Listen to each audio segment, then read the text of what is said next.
believe comics are our last link to an ancient way of passing on history. The Egyptians drew on the walls.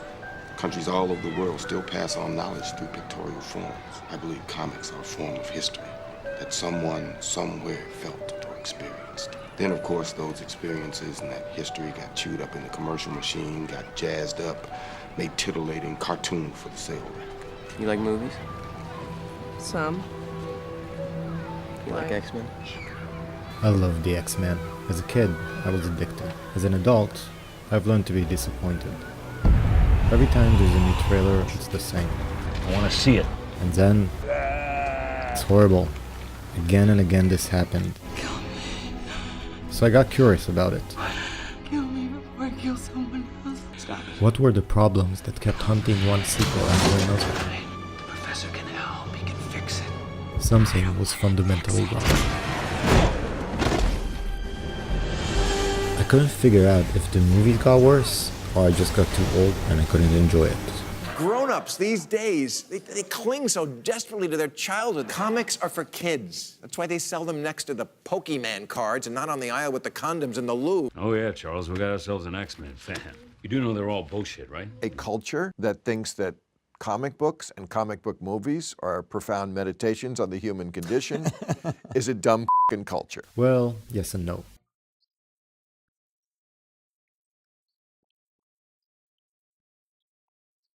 The animated series that started this whole thing was edgy, even hardcore. You're a disgrace!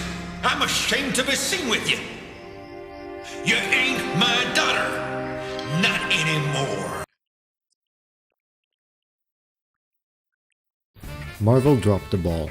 They couldn't get it right. Spider-Man 3, The Fantastic Four, Daredevil, and most of the X-Men franchise were all projects that the production relied on an existing fandom and a big CGI showdown that nobody really asked for.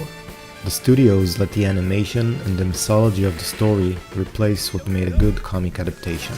A simple story about an individual having a hard time with who he is. Another problem with these movies is that they keep copying one another. The board's in agreement. The bank's lost enough already. The board expects your resignation in 30 days. Do you know how much money I've invested in this company? You know how much I sacrificed?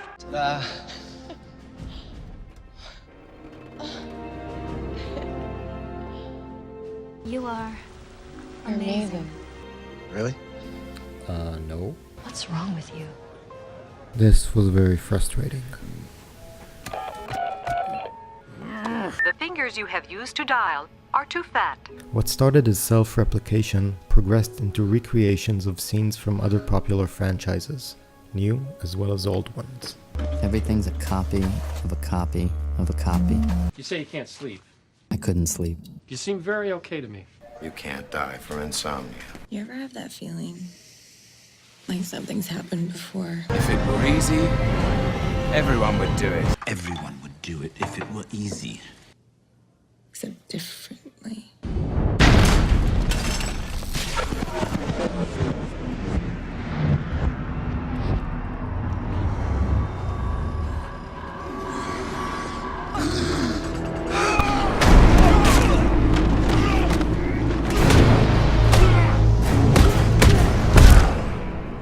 Now before I begin, I want to welcome you all to my YouTube channel.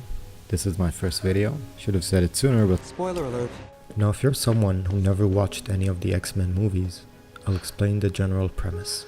The story revolves around real main events in our history, with the exception of the existence of mutants, a new race of humans that are blue, sparkly and fairy. These mutants have divided into two groups, liberals and conservatives. The liberals, led by Professor Patricia, wants to coexist peacefully with the non-mutants. This is an opportunity to work together. So they build a small base under a school for the gifted, and use the children as human shields for airstrikes. This is a school. The conservatives, led by this charismatic flying magnet, do not believe in coexistence. They fear persecution and use glowing CGI violence. Peace was never an option. The first trilogy basically have the same plot. Mutants trying to kill humans, and a group called the X-Men stops them. The second trilogy is about how it all began. We have the Wolverine trilogy, which dwells deeply into the mysteries of Logan, The one with the cat claws? The Deadpool movies are a major turning point in the quality of these movies.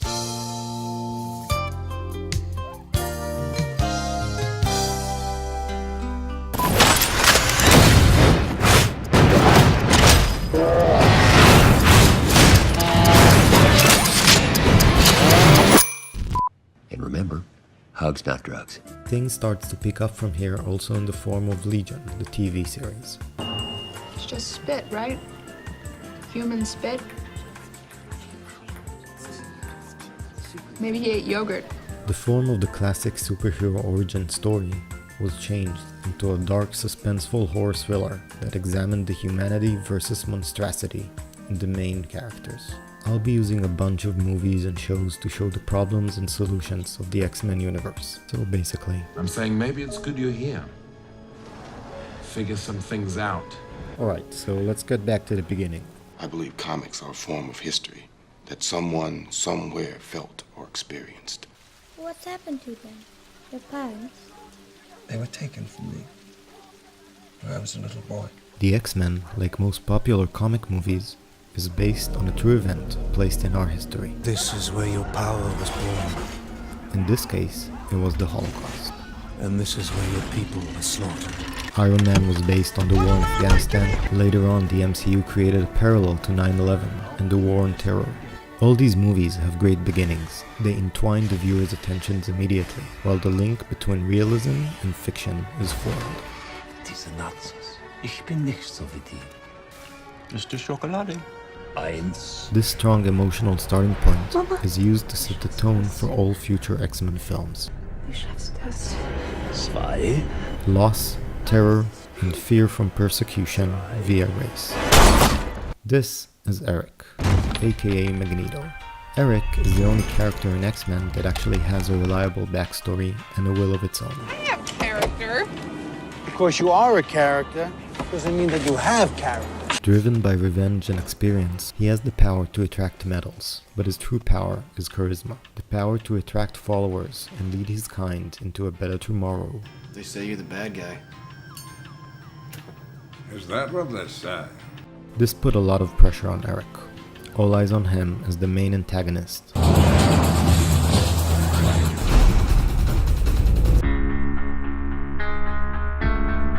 Where's Magneto?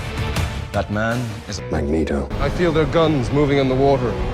They're metal, targeting us. The extermination has already begun. I've been at the mercy of men just following orders. Well, movie after movie, we got the same race war narrative in different shades. This war. I don't want a war. This is war. World War III. There's a war coming. War with who? War of mankind. Our war will rage. There's a war coming. War is still coming. The war is coming.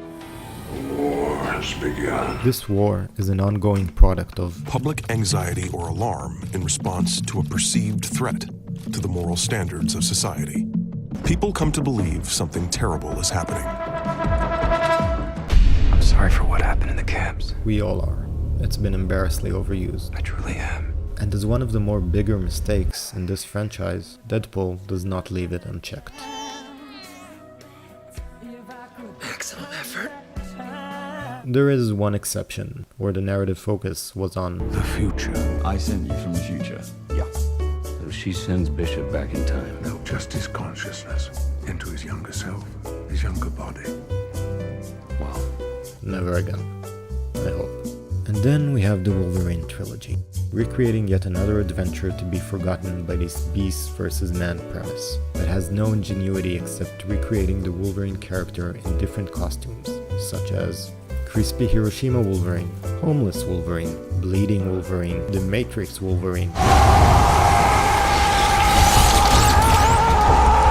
Matrix Reloaded Wolverine. I'm a princess. What are you? This was like a marketing strategy to sell more toys. I'm the Wolverine. They say laughter heals anything, except of course that. You're an animal then. You're an animal now. I thought I was just an animal. I hear you're quite an animal.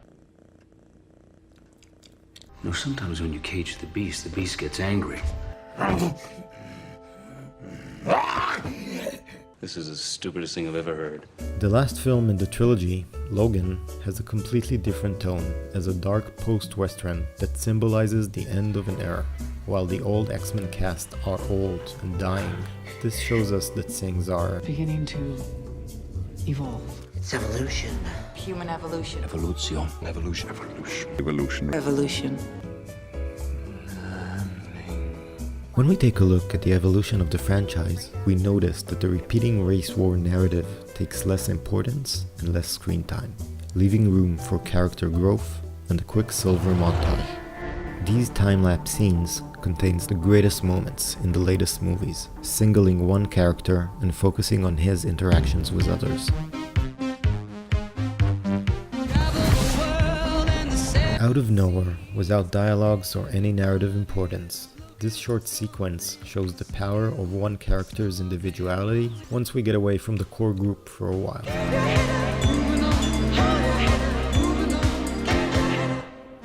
But not all character interaction goes well. We few, we happy few, we band of brothers. For he who sheds his blood with me this day shall be my brother. The fact is that there is no real protagonist in these films. We get models for special effects. You know who you're talking to? For example, Porcupine Guy exists only for this nice hugging scene. Everything's gonna be okay. Never to be mentioned again. This crying child is a literal interpretation of parents grounding their kids by cutting off their wings. Oh God, not you. The majority of characters, especially in early films, are just not really there, only their powers. Now when we're talking about superpowers, it's important to define them. How'd you know that guy you bumped was carrying a weapon? You have good instincts for things like that? Like what? Characters in comics are often attributed special powers, invisibility, X-ray vision, things of that sort. It's an exaggeration of the truth. Maybe it's based on something as simple as instinct. Superpowers? When people touch my skin, something happens. They just get hurt. When I was a boy, I discovered I had the power to control people's minds. Telekinetic. It's a teleporter. I don't sleep. That's not a superpower. Yeah, it is. Superpowers are a metaphor for power, for an emotional state. I can't trust anybody! A hot-headed guy makes flames. What's wrong is I can't touch my boyfriend without killing him. Other than that, I'm wonderful. Iceman is cool and patient. I don't think that's fair. Have I ever put any pressure on you? In Unbreakable, Bruce Willis's power is his strength and his inhumanly sturdiness. But he meant it like a metaphor. But the metaphor is how he made his family whole and unbreakable. So, without a hero to identify with, maybe all of these characters as a whole represent something greater. An interpretation of what it means to be a mutant. You don't know what it means to be a mutant. Is it a lesson about society acceptance? America was going to be the land of tolerance, peace. A force to apply an ideology? The definition of mutants varies from race wars. We're the X-Men, dated metaphor for racism in the 60s. Anti-Semitism. Have you tried gay rights acceptance. not being a mutant? Basically something for everyone. The problem is that the narrative isn't strong enough to carry these many complex issues upon weak characters. We don't belong here. And that's nothing to be ashamed of. That interact with each other mainly by catchphrases. Good to see you too, old friend. Goodbye, old friend. Goodbye, old friend. Old friend. We love what you've done with your hair. I love what you've done with your hair. And puns. We're X-Men. No, you're X-people. You're exhausting. I see what you did there. Puns. Mutations manifest at puberty and are often triggered by periods of heightened emotional stress. While breaking one of the main guidelines, emotional stress becomes a very small part of the movies. Romantic relationships takes an average 7 minutes of screen time in these 2.5-hour-long movies. On top of that, all of the sex scenes turn into a cock-block festival.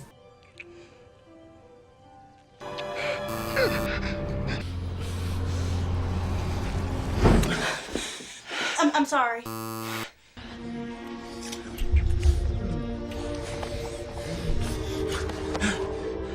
Wait.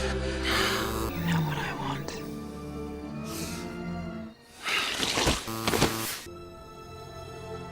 kinky. This is a surprise. The nice kind? Get out, Raven. I want to go to bed.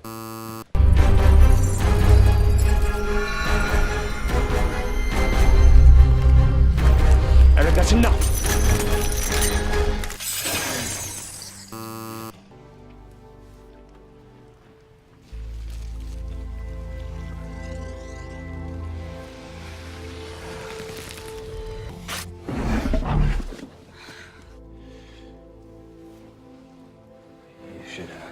You should get some rest. I'm really sorry that I blocked your cock. Apology accepted. Sexual development and emotional growth are essential for a character to evolve in a reliable fashion. You know how you feel when you watch that video by Union J? We can see that in other superhero movies, like Kick-Ass 2 and Spider-Man 2. These mutations manifest at puberty and are often triggered by periods of heightened emotional stress.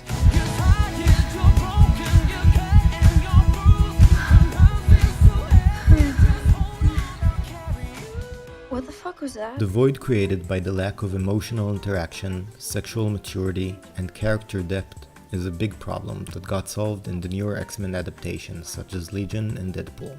Didn't you tell me how you were the last boy in your class to mature? Your voice dropping, the hair coming in down there? First boy I ever kissed ended up in a coma for 3 weeks. So how do you guys... Well, we're still working on it. My first time was... he was one of my mother's boyfriends. I heard him in the bathroom taking a shower, so I touched her hand, and then I was her. We went into the bathroom. But the switch didn't last long then. And when he was inside me, I changed back. And then my mom was there. And everybody was screaming. I didn't do anything. I didn't do anything. There is a repeating element in these kind of movies. Superpowers appear and disappear in parallel to the hero's sexual maturity process. There a problem with your hand? For example, a teenage boy starting to explore self-gratification can now shoot stuff out of his hands. I sense one of my own. Ah, there's more of you! Or the loss of your virginity in order to man up, to become stronger. 強くなりたけは食らえ。朝も昼も夜もなく食らえ。あくまで食らえ。飽き果てるまで食らえ。食らって食らって食らい尽くせ。 These phases in sexual maturity often require interaction and the growth of a strong bond that usually sits at the heart of the narrative. When this emotional bond is cut off, so does the superpower. When the bond gets stronger, everybody gets stronger.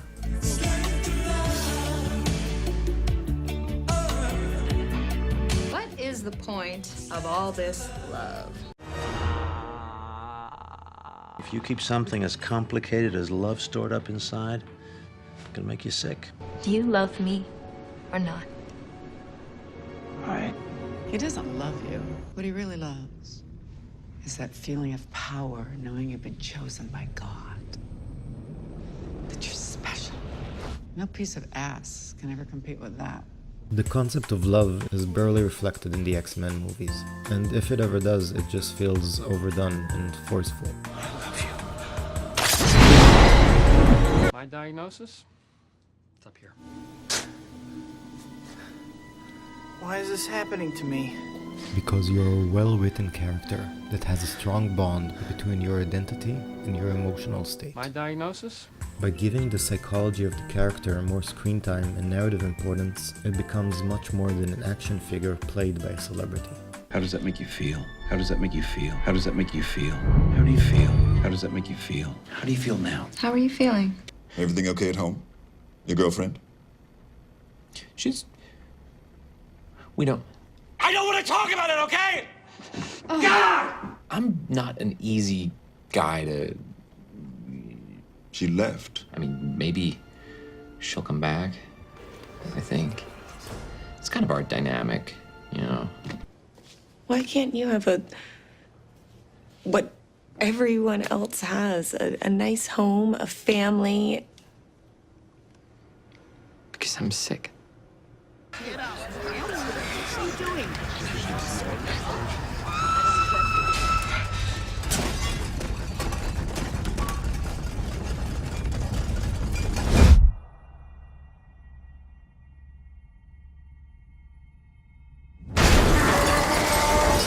All good in the head now?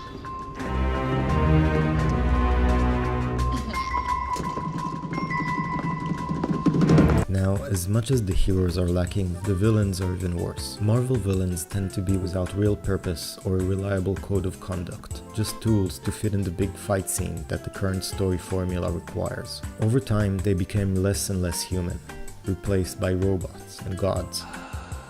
Stripping the face of the villain of any humanity is the result of unnecessary CGI animation and good old-fashioned lazy writing. How long can we keep this up? To remove a face does not empower a character. It shows its disposalness. Holy shit. What the hell is that? My destiny.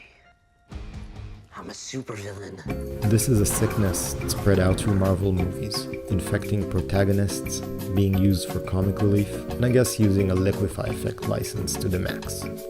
The overall result is a screen filled with faceless bright elements, throwing glowing crap at each other until someone dies. This is not very satisfying. This word, villain, do you know where it comes from? C'est français. It means originally one who lives in a village, a peasant. Do I seem like a peasant to you? Elohim, Shin, Ra. I've been called many names. I'm the hero. Saint David. No, I'm not saying that. I make mistakes, but... We can see a real change in character development once we put Legion and Apocalypse under the same standards. While Apocalypse gives his followers makeovers to make them stronger, David is torn between these ideal self-beliefs and the facts, revealing the horrible person he has become. I'm trying to help people. Delusion starts like any other idea. As an egg. You know what your delusion is? I'm a good person. I deserve love. David, you drugged me and had sex with me. I am a good person. I deserve love. I am a good person. I deserve love. I'm a good person. I deserve love. You know what? I'm done. You had your chance. No. This had led to the creation of Something magnificent. Something terrible. Legion. The world killer.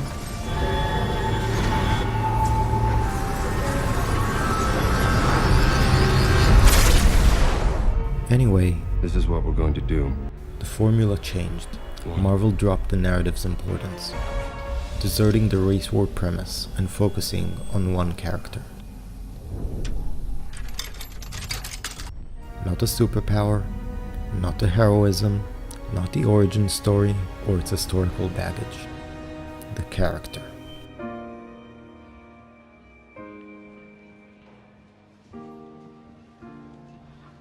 Can you hear me? Is it just me, or do you want to build a snowman from Frozen sound suspiciously like Papa Can You Hear Me from Yentl? Strong, colorful, complex, and unapologetic, a demented man-child, playing the role of the all-knowing storyteller, here to shed light on the flaws of the X-Men universe. I like this guy. Give him a chance. Just because someone stumbles, loses their way, it doesn't mean they're lost forever. Sometimes we all need a little help. And so, with Maximum effort. Maximum effort. And maximum effort. You ever heard David Beckham speak? It's like he mouth-sexed a can of helium. You ever heard David Beckham speak? It's like he mouth-sexed a can of helium. So again, this is an apology for past X movies' mistakes, a main protagonist doing everything he can not to become one of the X-Men. I am so sorry. Oh, we gotta get this shit started. Oh, yeah! Have I got a show for you, bitches?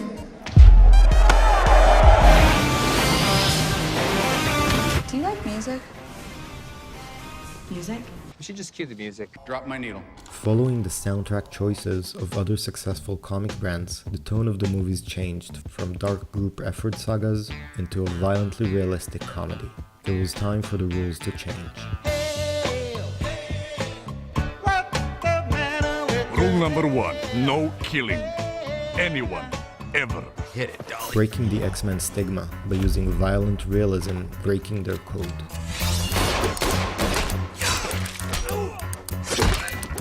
Rules are meant to be broken! That's the exact opposite of what they're meant for! Fuck! Tumble out of bed and stumble to the kitchen. Fuck your rules! I fight for what's right!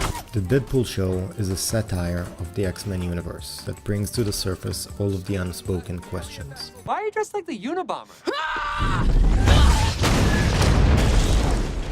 That's why. I wanted to be a superhero. What happened? When was the last time you saw a plus-size superhero? Deadpool is a criticizer that never stopped questioning his surroundings. He's like the Bill Maher of the X-Men universe. I was always appalled by the blatant sexism in the group's name. X-Men? Men?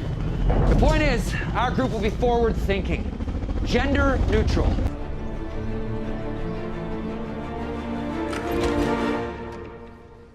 Ripley from Alien 3. Fuck, you're old. By using pop culture references, Deadpool becomes an emissary of the viewer. All these old guys on the wall. Who lives here? Callista Flockhart? By breaking the fourth wall, he gains credibility points, taking the part of a present storyteller as well as a protagonist, giving us a different type of hero. How about that Potts with the giant pigeon wings? What do those do anyway, huh? Carry him 3 feet off the ground to snatch up the nearest muffin crumb? Join us. Use your powers for good. Heads up. Be a superhero. Listen! The day I decided to become a crime-fighting shit-swizzler who rooms with a bunch of other little whiners at the Neverland mansion of some creepy, old, bald, Heaven's Gate-looking motherfucker. Not trying to be an X-Men, not trying to be a hero, just trying to be himself after losing his maybe baby mama. We were gonna start a family. We were gonna be a family. With training, you can be X-Men. I'm not X-Man material. Understatement of the year. I am not X-Men material at all. First off, I'm not even a virgin. The virginity mentioned here refers mainly to the X-Men's no-killing policy. So stay here in Chateau de Virgin. I'm not even a virgin. While we go get our fuck on. You're doing great. Being a hero takes only a few moments. Doing the ugly stuff, no one else will do.